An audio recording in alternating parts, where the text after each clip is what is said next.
quero convidar você a abrir a sua Bíblia no texto de 1 Pedro. 1 Pedro, capítulo 5. Desde quando os cultos presenciais voltaram e o conselho decidiu que eu ia pregar nesses cultos, ou em alguns cultos, eu tenho o hábito de pregar textos que falam ao meu coração, que fazem parte da minha devocional, da minha vida diária. Foi assim com as outras pregações que eu fiz, e desde a última vez que eu preguei aqui na igreja, esse texto já estava no meu coração. Então faz um mês que esse texto vem ruminando aqui dentro, tudo. E vai ser um desafio para mim pregar sobre esse texto especificamente.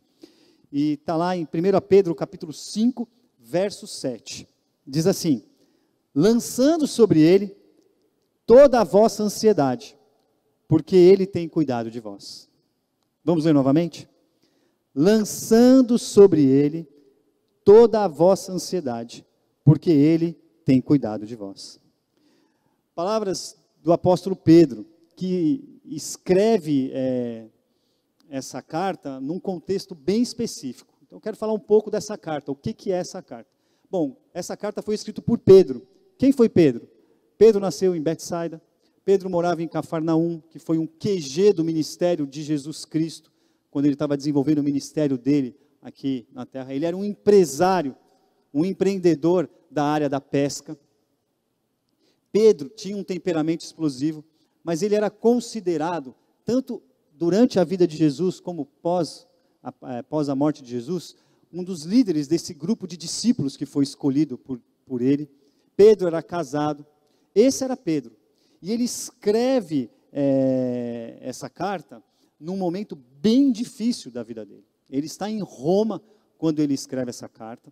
Alguns indícios nos dizem isso, porque ele está falando da perseguição, e essa carta tem um fundo, eu vou chegar lá daqui a pouco, de preparo, de aviso, de alerta ao fogo da perseguição aos cristãos. Pedro escreve essa carta, ele usa isso lá no final do capítulo 5, da Babilônia, ele se refere a Roma como Babilônia, por causa do contexto em que Roma está inserido naquele momento. Essa carta é escrita mais ou menos entre os anos 64 e 65, porque ele cita essa perseguição, e a perseguição começa no ano 64, e ele tem como pano de fundo alertar os cristãos. E que cristãos, ou melhor, a quem ele quer alertar? Ele quer alertar a esses judeus da diáspora, que eles estão dispersos por causa da perseguição, que fica na região da Ásia Menor. Essa região da Ásia Menor é uma região que não foi atingida, que não foi incluída na primeira viagem missionária de Paulo, porque Paulo atingiu a região da Ásia do Norte ali. Essa região é a região da Ásia do Sul. E Pedro cita isso lá no início, nos primeiros versículos da carta dele, no capítulo 1. Se você quiser conferir, você pode ir lá. E esses irmãos, eles são dispersos. Eles estão dispersos, eles perderam tudo. E ele tem como objetivo alertar sobre isso, que a perseguição e que isso vai acontecer. Grande sofrimento vem pela frente, vai ser iminente, mas ele também fala de uma viva esperança, a esperança em Jesus Cristo de Nazaré. Esse é o contexto da carta de Pedro.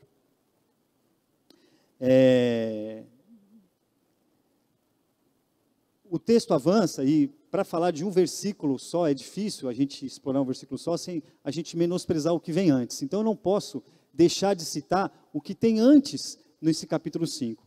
Depois de 4 capítulos, onde ele fala de forma assim, bastante firme sobre isso, alerta sobre os perigos que eles vão sofrer, fala sobre o fogo da perseguição, fala da viva esperança em Jesus Cristo.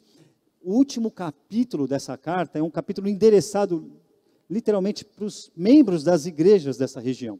Então ele começa a primeira parte da carta, no capítulo 1, 2, 3, 4 e 5, fazendo uma exortação aos líderes, aos anciãos e aos jovens. Se você vê aí na sua Bíblia, os primeiros versículos são endereçados aos presbíteros. E Pedro se coloca como um presbítero também, como um presbítero normal, ele não se põe acima de ninguém. Lá na frente ele vai explicar isso. E ele fala da responsabilidade dos presbíteros. Eu gostaria de entrar muito nesse tema aqui, assim, de cada um, mas eu preferi não, porque eu queria deixar o maior tempo da minha pregação justamente para o versículo 7. Mas ele fala da vocação do presbítero, de qual que é a função de um presbítero. Isso é interessante, ainda mais no tempo presente que a gente vive hoje na igreja, com esse lance de transição. A gente vê os presbíteros atuando, cuidando de tudo, tal. Então é legal isso. Fala dos líderes, a importância dos líderes, como eles devem se portar. Dá um recado para os jovens, eles falam dos jovens, ele faz um contraponto entre os jovens e os anciãos da igreja, dizendo que a gente tem que se sujeitar, que os jovens têm que respeitar. Isso é importantíssimo nos dias de hoje. Parece que a gente perdeu alguns costumes antigos. Quando eu falo assim, eu já me considero um velho, entendeu? Eu penso nos adolescentes da UPA da igreja, me ouvindo falar isso daqui, e aí eu penso assim, quando eu começo a falar assim, só falta eu usar uma expressão que me denuncia, usar essa expressão, porque na minha época, com certeza os jovens aqui da igreja já me ouviram falar isso, entendeu? Estou olhando alguns dando risada ali e tudo.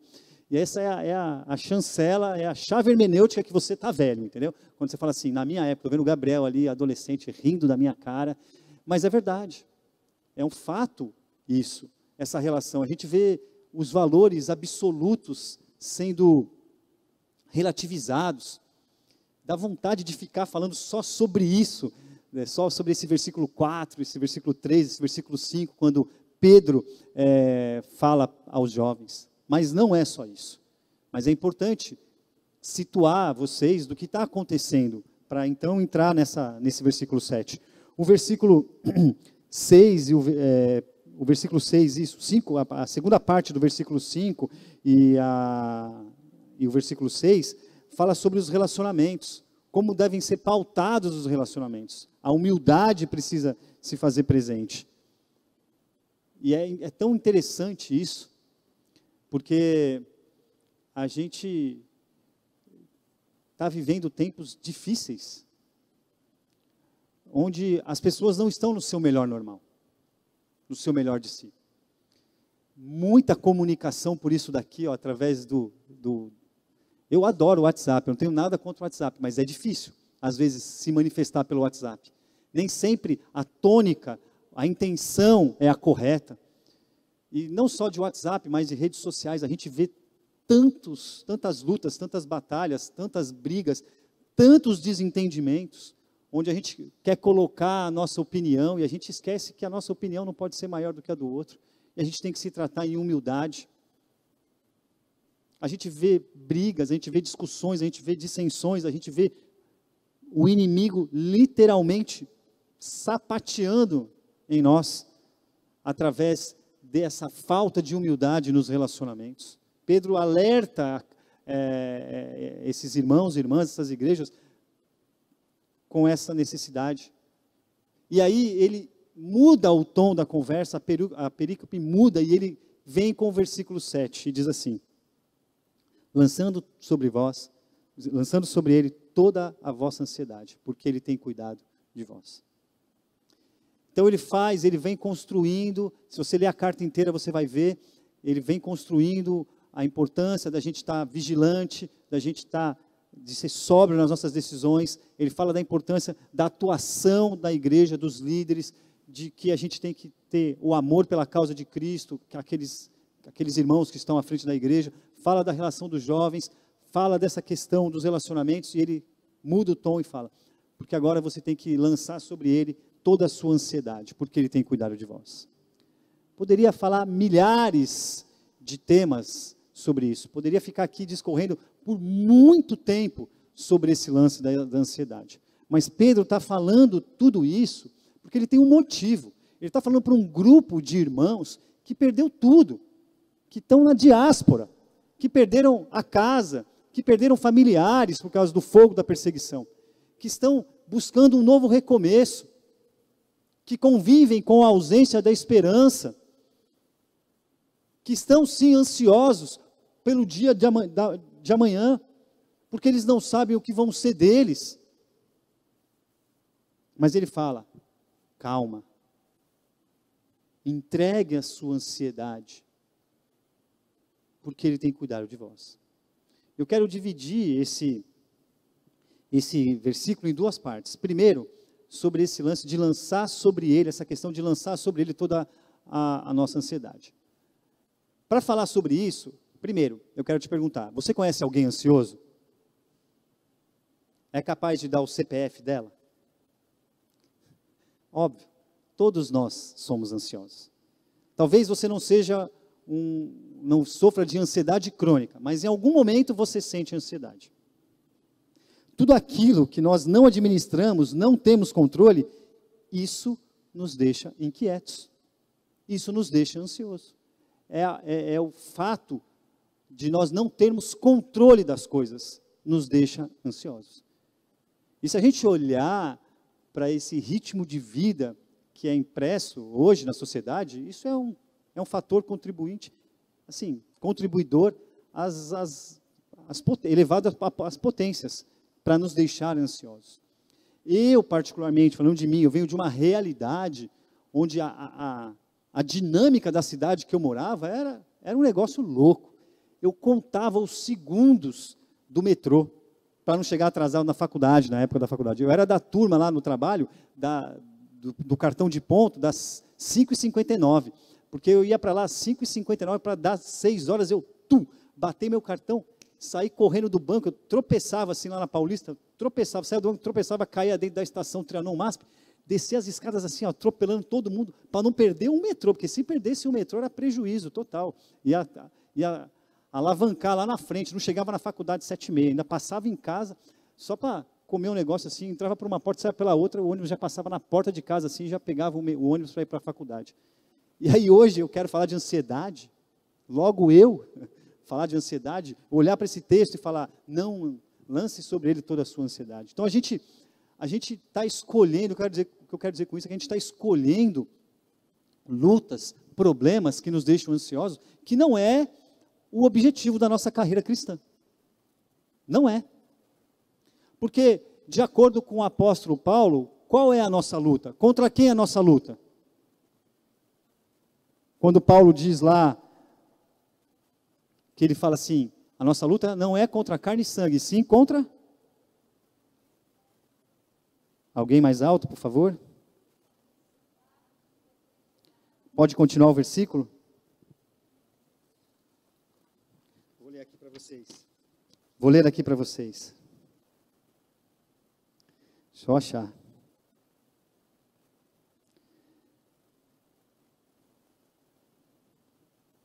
Nossa luta é contra principados, potestades, dominadores do mundo tenebroso, contra as forças espirituais do mal nas regiões celestes.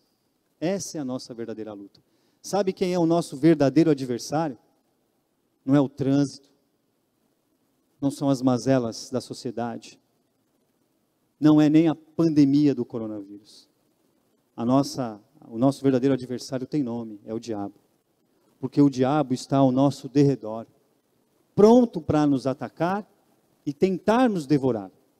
Ele pode até nos atacar, mas ele não vai nos devorar, porque nós somos de Jesus Cristo, e um crente em Jesus Cristo é coberto pelo sangue de Jesus e é protegido do diabo. Mas ele pode nos atacar, ele pode nos ajudar, nos assustar, ele pode investir contra a nossa vida, isso é fato.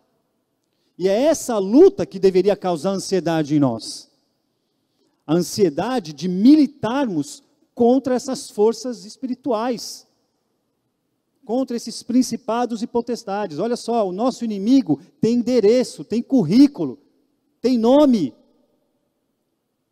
Só que nós escolhemos lutar as batalhas erradas. Isso só acontece comigo ou é familiar para você também? Sintomas como? Hoje a gente vive um tempo em que a gente dá conta de tudo, menos da nossa fé e da nossa espiritualidade. Eu vou construir meu pensamento e vou chegar lá, para vocês entenderem. Presta atenção, a gente sabe de tudo que está acontecendo no mundo, na velocidade de um clique. Opina sobre tudo, nós viramos especialistas em tudo. Basta a gente assistir 2 minutos de jornal ou ler um post na internet, que a gente tem opinião para tudo. É verdade ou não é? Sabe o que é o pior de tudo? A gente vira fiscal da ideologia dos outros e da opinião alheia. Já percebeu isso? Ou só eu que recebo essas mensagens durante a semana? MV, Você viu o que fulano de tal falou na internet? Você viu o que fulano de tal postou? Você viu o que aquele cara, aquele líder, não sei o que lá, político, não sei o que lá, está falando? E aí a gente entra num imbróglio, a gente entra num looping que nos deixa ansioso. Que faz a gente parar de ser humilde nos relacionamentos. Que nos distrai da nossa verdadeira luta. E aí abaixa a nossa guarda. E principalmente, sabe o que essa ansiedade faz com a gente? Ela abala a nossa fé. Porque, de acordo com a Bíblia, de acordo com os livros que estão aqui, nós deveríamos ter uma fé inabalável. Mas para nós termos uma fé inabalável, lá no versículo 8, 9, você vai ver, nós temos que ser sóbrios e vigilantes da nossa própria fé. Mas não, nós somos vigilantes da fé do próximo. O comportamento, as atitudes de outras pessoas nos incomodam demais. E desculpa, ou eu estou ficando louco, de verdade, ou eu estou vendo, a começar em mim, muita gente mais preocupada com o que os outros fazem, as pessoas estão falando, estão postando, do que com a própria fé. Eu não vejo, faz tempo que eu não recebo uma mensagem assim, MV, você pode orar por mim porque a minha fé está fraca? MV, você pode orar por mim porque essa semana eu fui fazer minha devocional e eu percebi que minha fé está bambeando. Sabe o que é isso? Sinal de uma fé abalável. Sinal de que a tua ansiedade não está naquilo que deveria estar. Sinal de que eu e você, nós estamos lutando uma luta que não é nossa. E que só vem para separar e nunca para juntar. Porque se a gente está firme na fé, se a gente está focado, sendo sóbrio e vigilante, sabendo que o inimigo das nossas almas está ao nosso derredor, pronto para atacar, a gente não tem tempo de nos deixarmos abater por uma interferência terceirizada. Porque deixa eu falar um negócio. Ansiedade é complicado, não é? É um mal moderno. A gente vê ansiedade nas crianças. Dizem os especialistas que tem crianças ansiosas. Eu fico morrendo de medo por causa da minha filha. Eu falo, com certeza é ansiosa. Aí eu já fico ansioso por ela. E aí esqueço que a vida dela está entregue ao Senhor. Ele é Senhor da vida dela. E quando ela nasceu, eu falei, Senhor, é tua, mas eu quero controlar. E aí eu já fico ansioso por isso.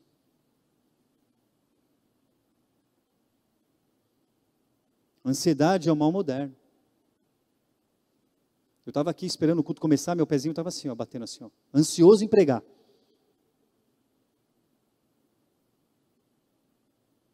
Ansioso se eu ia conseguir construir as frases, passar esse pensamento para vocês, à luz desse texto.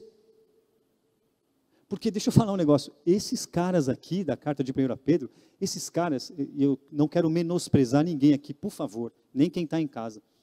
De acordo com o que Pedro estava escrevendo, esses caras, eles estavam na diáspora, eles estavam enfrentando o fogo da perseguição, eles tinham motivo para estar ansiosos. Deixa eu falar uma coisa para você, sua casa está pegando fogo? Você está com medo de sair daqui e chegar em casa, porque talvez em alguma esquina da cidade, alguém vai te pegar porque você é um cristão? Porque você veio cultuar Jesus hoje de manhã? Não. Então, estamos em cenários diferentes aqui, ok? Mas um não justifica o outro.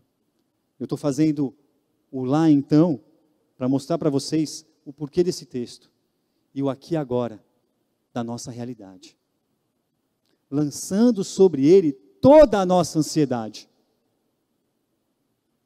Hoje eu estava morrendo de ansiedade se ia dar certo a EBD ali dentro. Cheguei aqui cedo, liguei meu computador, fiz um teste. A internet pegou, o cabo do HDMI, legal, o cabo do som foi. vai dar certo o EBD. Aí o pastor Antônio não chegava, chegou aqui 9 horas, eu estava ligando para ele. Está vendo como a gente vai colocando na nossa frente tudo isso que nos deixa ansioso? Quando ele estava pregando, eu sentei ali no banco, e aí eu fui tentar esfriar o espírito, e aí Deus falou para mim: por que andas tão ansioso? Percebe como a ansiedade influencia no nosso modo de vida? Percebe como a ansiedade tem prejudicado a vida da nossa igreja aqui, dos nossos relacionamentos? Poderia falar a mesma coisa na esfera dos relacionamentos interpessoais, na sua família, na sua casa, talvez no seu trabalho, no seu círculo de amizades. Que ansiedade é essa, que não tem fim? Você é como eu, que vai dormir à noite pensando no que você tem que fazer, a primeira coisa que você tem que fazer no dia seguinte?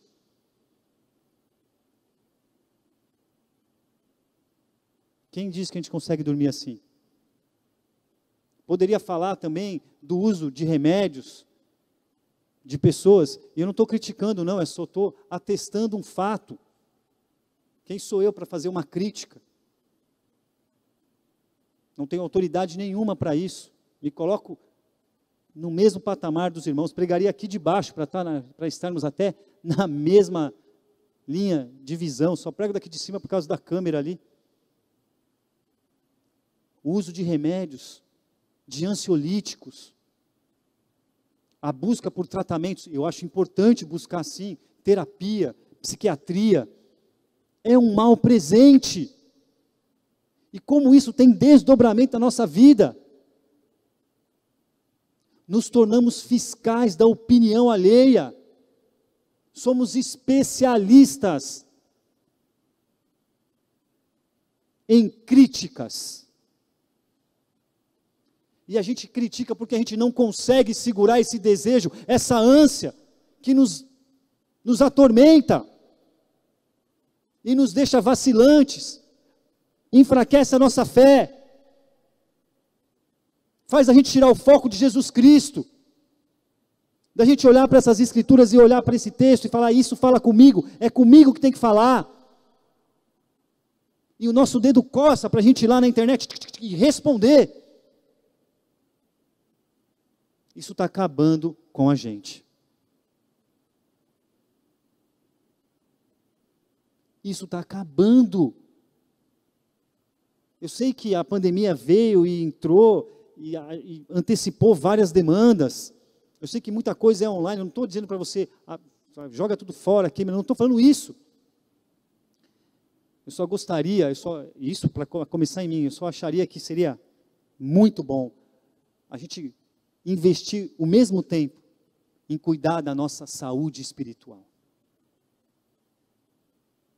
em cuidar da nossa vida espiritual, porque se a gente tem tempo para ser um vigilante e nos incomodar, porque tudo nos incomoda, gente, vamos combinar? Tudo nos incomoda. Se a gente tiver o compromisso, como é que eu vou dizer, a disciplina de aplicar isso para a nossa vida pessoal, aí eu acho que a gente começa a ter uma evolução. Porque olha só, é nítido, é concreto, é absoluto, como a nossa fé anda abalável. Poxa, MV, mas olha o quadro. Poxa, MV, tem gente morrendo agora. Você sabia que a cada 20 segundos tem uma pessoa morrendo? Sabia que no nosso país, a cada minuto morrem 3 pessoas? Sabia. E como é que você convive com isso? Somente com a misericórdia de Deus. Eu sei que é difícil. Eu sei que é difícil. Não está fácil. Eu já confessei para alguns irmãos aqui que eu tenho mais medo agora da Covid do que o ano passado, que era mais, que a gente tinha menos informação. Agora que a gente conhece mais o vírus, tudo, eu tenho mais medo agora. E eu já tive Covid. A Covid está chegando mais próxima de mim. Sexta-feira eu perdi um grande amigo. Um grande amigo, um mentor. Eu tenho pais de amigos meus que estão entubados há mais de um mês. Amigos. próximos. Cheguei lá na minha casa, na casa da minha mãe, e falei, pelo amor de Deus, lá em São Paulo, se cuidem.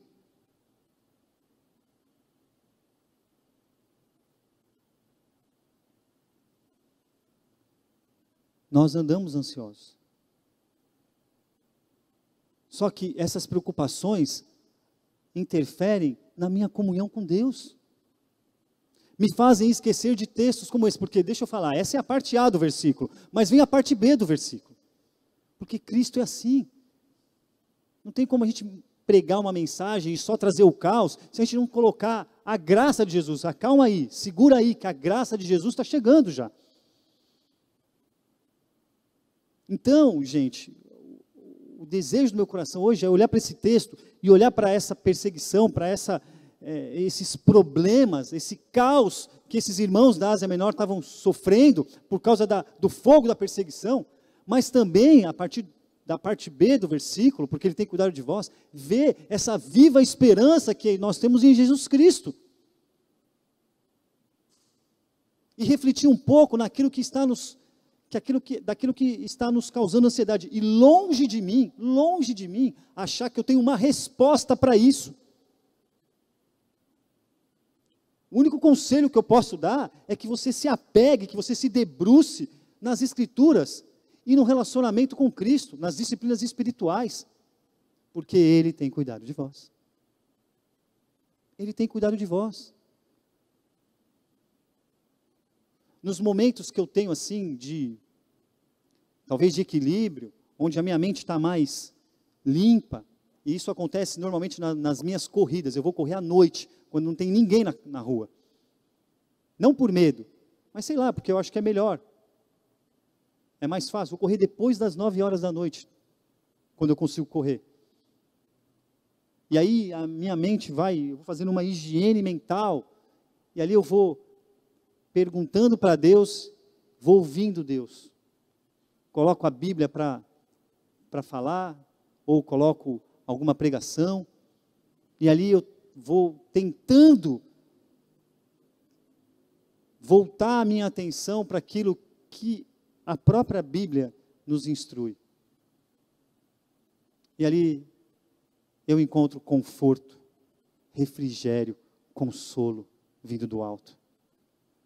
É como se fosse uma pílula de esperança. Sabe por quê? Porque como diz a parte B do versículo, Ele tem cuidado de vós. Ele tem cuidado de mim. Ele tem cuidado de você, Luiz. Ele tem cuidado de você, Eliane. De você, Silvana. De você, Eli, Fernanda. De você, Marli. De você, mestre dos magos. Ele tem cuidado de cada um de nós. Sabe por que isso? Porque Ele nos ama. Isso é fruto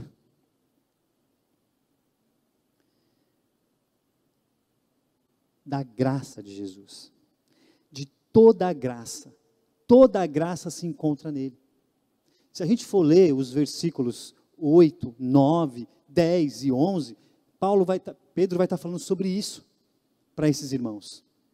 Dessa graça, dessa viva esperança. Deixa eu falar um negócio para vocês. Pode ter certeza que no primeiro minuto que você estiver no céu, você não vai se lembrar de mais nada disso. Mais nada disso. Sabe as dúvidas, os questionamentos, eles não vão mais existir. Eles vão ser autoexplicativos. E tudo que a gente sofreu, vai se apagar. É nessa viva esperança que está em Jesus Cristo de Nazaré, que eu e você, a gente tem que se prender. Porque nós somos iguais a esses irmãos, nesse ponto, da Ásia Menor. Nós estamos na diáspora, nós somos peregrinos nesse mundo. Nós estamos em cima de uma ponte, na transição de um mundo para outro.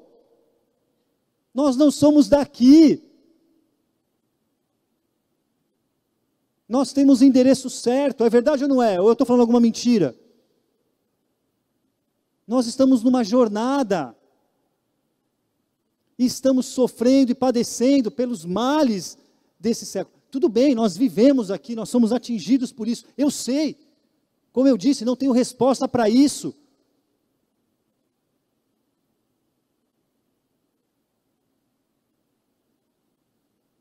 Mas a nossa pátria é a pátria celestial. O que são 100 anos de vida? Isso, a gente viver tudo isso, comparados à eternidade. E tem outra, deixa eu falar um negócio. Se nós estamos sendo perseguidos, significa que o nosso testemunho cristão está legal. Se é essa perseguição que você está tendo, legal. Agora, se a nossa ansiedade está baseada, está fundamentada em terceiros, em algo que não está no nosso controle, no que dizem, no que falam, no que pensam, nas injustiças que são para deixar a gente de boca aberta mesmo, e como cristão a gente pode se manifestar, a gente pode se posicionar sim, mas se isso abala a nossa fé e a nossa comunhão com Cristo, tem algo muito errado conosco. Falando aqui do nosso arraial mesmo, do nosso quintal, da nossa vida, essa questão, esse processo de transição, deixa eu falar um negócio para vocês. Isso não causa ansiedade? Lógico que causa. Lógico que causa. Como é que vai ser o futuro da igreja? Tem que falar disso sim, não tem problema nenhum. Tem que desmistificar isso. Agora, se nós não entendermos que isso é um processo espiritual, a gente vai morrer de ansiedade. A gente não chega no final de 2021. E de que Deus é o Senhor da igreja, e que Ele está cuidando da igreja, e vai cuidar, e tudo vai se acertar, e 2022 vai ser um novo amanhecer, se a gente não tiver essa viva esperança, de que Cristo é o Senhor, Ele é o pastor da igreja. Ele é o pastor da igreja. A gente não vai sair da página 2. Ele está preparando tudo. NV é muito difícil. É verdade, é muito difícil. Eu fico torcendo pelas cenas do próximo capítulo desse processo.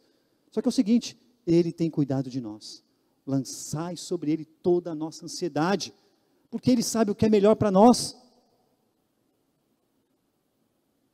Ele já tem preparado o 2022, o 2023, o 2024 e por aí vai. Não só da vida da nossa igreja, mas da nossa vida. O nosso desafio é, como cristãos, crentes em Jesus Cristo, entender isso e não esmurecer na nossa fé. Porque quando a nossa fé esmurece, gente, aí é difícil. Aí a gente é atingido. Tem um ditado popular que diz assim, né? Levou um capote, a gente falava lá em São Paulo, levantou as 4 rodas e caiu com o step. Você não sabe nem de onde está vindo. Eu sei que você é abalado.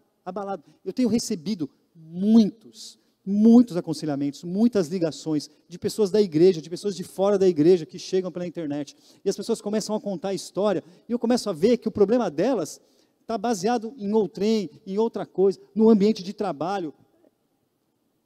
Gente que não se cuida espiritualmente, e aí sofre uma pressão do ambiente de trabalho, porque é um ambiente de trabalho muito plural, de ideias diferentes, e o cara não consegue se posicionar. É a fé que está ali, ó, como se fosse uma bandeja de garçom. É isso que está acontecendo, e é isso que tem trazido ansiedade para o nosso povo.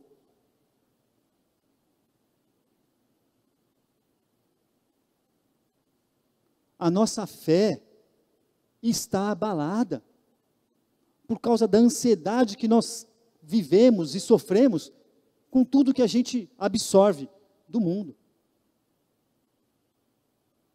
Portanto, meus irmãos e minhas irmãs, para caminharmos para o final,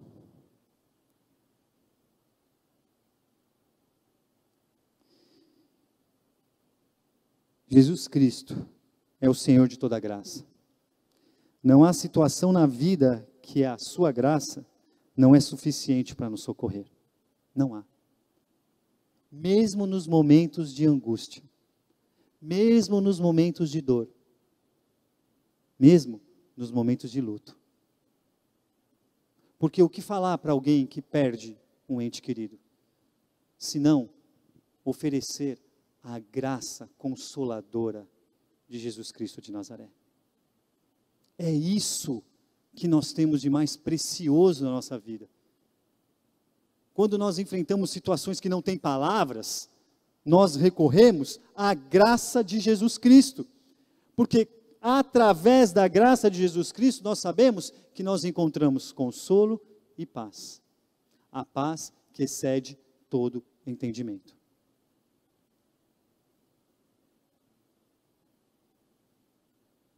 Agora, essa graça de Jesus Cristo, talvez ela não seja suficiente para dar conta, essa viva esperança que é Jesus Cristo, ela não dê conta, e eu estou sendo irônico aqui, já vou avisando logo, de responder ou de aquietar o seu coração em relação àquilo que você põe para dentro. Aquilo que você permite que contamine a sua mente e o seu coração. Jesus Cristo, em crítica aos fariseus, lá nos evangelhos, você procurar, você vai ver, ele diz assim, que o que contamina não é o que entra, é o que sai. Só que é o seguinte, a boca fala do que está cheio, o quê? O nosso coração. Porque se o nosso coração tivesse cheio dessa viva esperança, o que sairia dele seriam palavras de esperança. Agora, se a gente tem nutrido a nossa vida, a nossa mente, o nosso espírito, a nossa alma, com algo que nos contamina, do nosso coração só vai sair coisa que contamina. E vai nos enfraquecer espiritualmente. Simples assim. Agora, é simples assim, mas o desafio é tornar isso simples assim. Por isso, eu termino dizendo, lançando sobre ele toda a sua ansiedade. Porque ele, o supremo pastor, Deus, o nosso Pai, Pai de Jesus Cristo de Nazaré, o nosso Salvador, ele cuidou, cuida e sempre vai cuidar de nós, de mim e de você. Sabe por quê? Porque ele nos ama. Porque ele te ama. Mas por que então ele permitiu, por que ele permite essas dificuldades? Porque ele mesmo disse, no mundo tereis aflições. Mas resisti. Ele ora ao Pai e fala, Pai, não os peço que os tire desse mundo, mas que os livre do mal. Você tem passado por uma luta agora?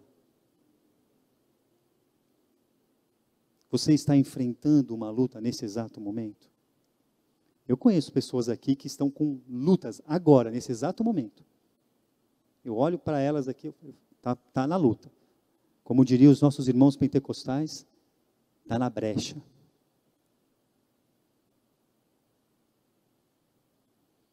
Sabe o que eu digo para essas pessoas? Ele está cuidando de você. Ele está cuidando de você.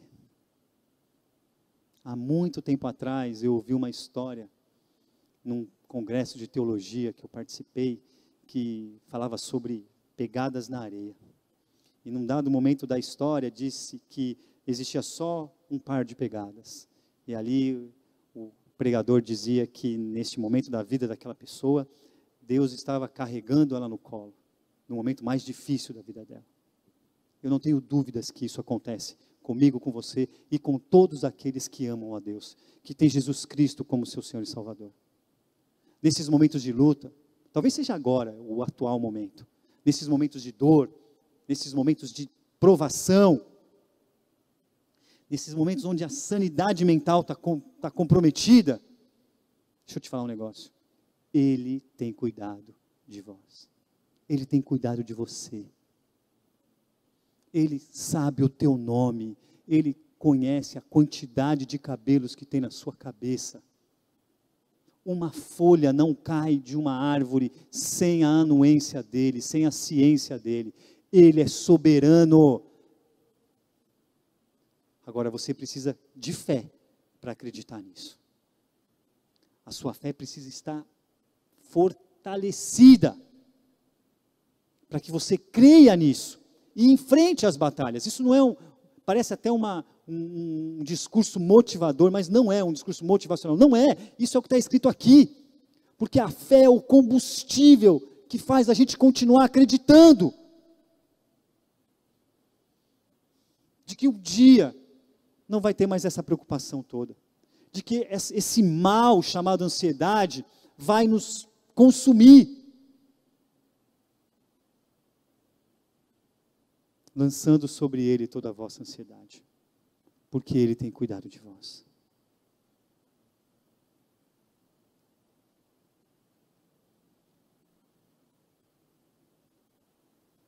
Porque Ele tem cuidado de vós, e Ele vai cuidar, porque Ele é um Deus que promete e cumpre,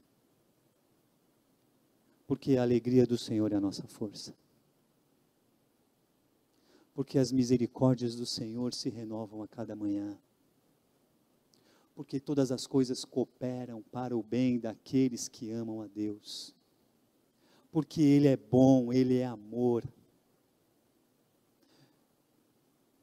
porque Deus amou o mundo de tal maneira que enviou o seu único Filho, para que todo aquele que nele crê não pereça, mas tenha vida eterna. Eu estou falando de Jesus Cristo de Nazaré, o nosso supremo pastor, aquele que se entregou, e a sua própria vida deu, e o seu sangue derramou naquela cruz, para que nós, um dia, juntos, estaremos na glória, ao seu lado, louvando e engrandecendo o seu nome. E tudo que ficou para trás, será lançado no mar do esquecimento. E não vai importar mais nada. Não vai importar mais nada. Maranata, vem Senhor Jesus. Você consegue vislumbrar esse dia? Tem uma música que diz isso: Maranata, vem Senhor Jesus. Essa devia ser a nossa oração todos os dias. Maranata, vem Senhor Jesus. Vem buscar a tua igreja, vem me buscar, porque bom é estar na tua presença, Senhor. Esse dia vai chegar. Deixa eu falar uma coisa para você, esse dia vai chegar, e é nessa viva esperança que nós temos que continuar crendo, e caminhando, e militando, e não nos distraindo, sabendo que o nosso inimigo tem nome, tem endereço, tem RG, CPF, o nome dele é diabo, é o dominador, é o mentiroso, é o destruidor, é o devorador. Ele pode avançar em você porque ele está à espreita, mas Jesus Cristo vai te guardar.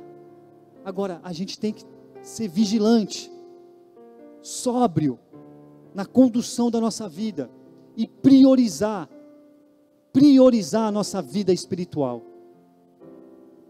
porque a nossa batalha está nas regiões celestiais, e essas batalhas aqui, ó, da terra, entrega, não vale a pena, não vale a pena, não vale a pena.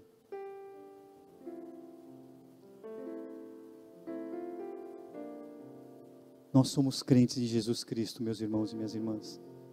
Somos ou não somos?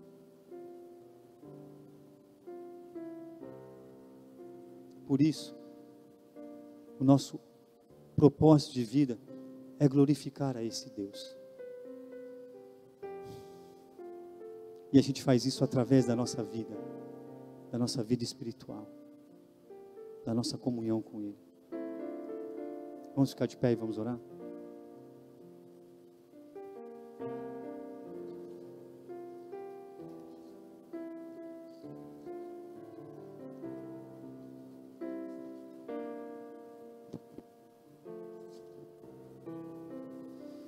Deus amado,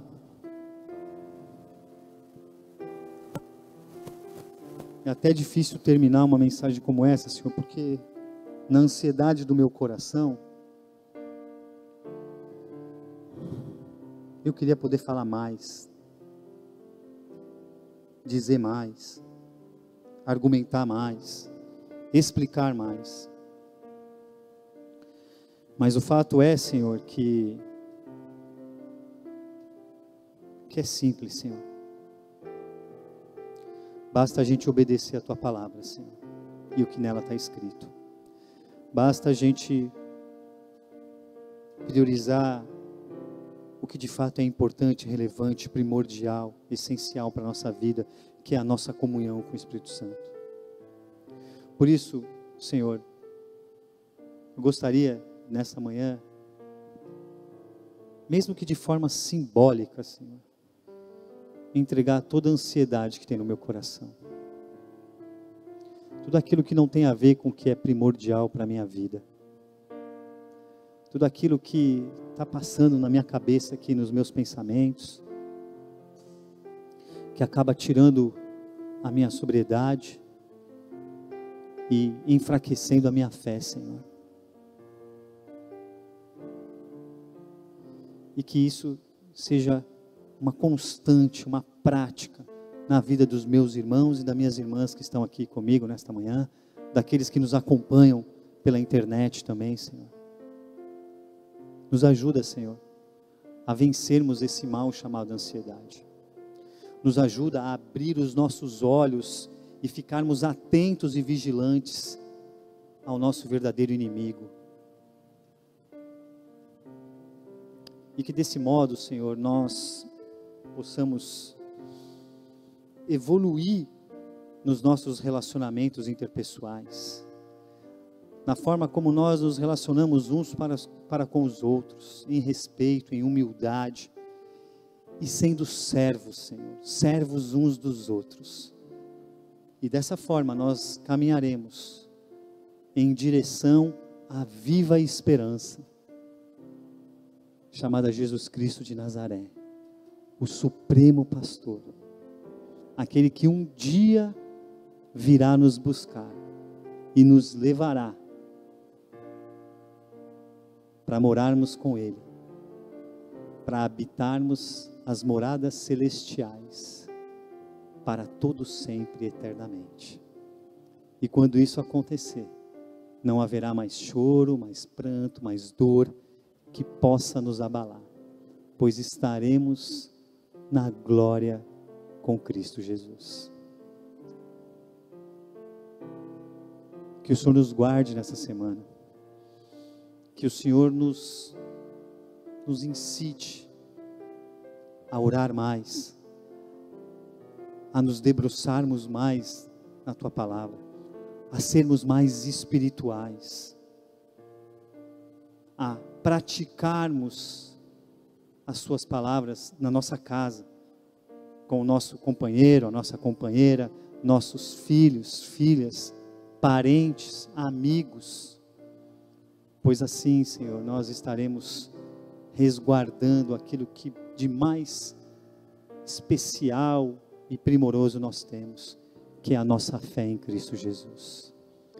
Fortalece a nossa fé, que a gente saia daqui desta manhã, deste culto, mais fortalecidos na fé, mesmo com a consciência de que a nossa fé está abalada, mas que isso serviu para fortalecer a nossa fé, e a gente vai correr atrás, e a gente vai buscar estarmos focados naquilo que é essencial para a nossa vida, Senhor. Obrigado mais uma vez, Senhor, pela Tua palavra, que é viva e eficaz, que fala ao nosso coração. Agora, meus irmãos e minhas irmãs, que a graça maravilhosa de Jesus, o amor de Deus, o nosso eterno Pai, e as infinitas consolações do Espírito Santo de Deus, esteja com cada um de nós, e com todo o povo de Deus, espalhado por toda a face da terra, hoje e para todos sempre. Amém.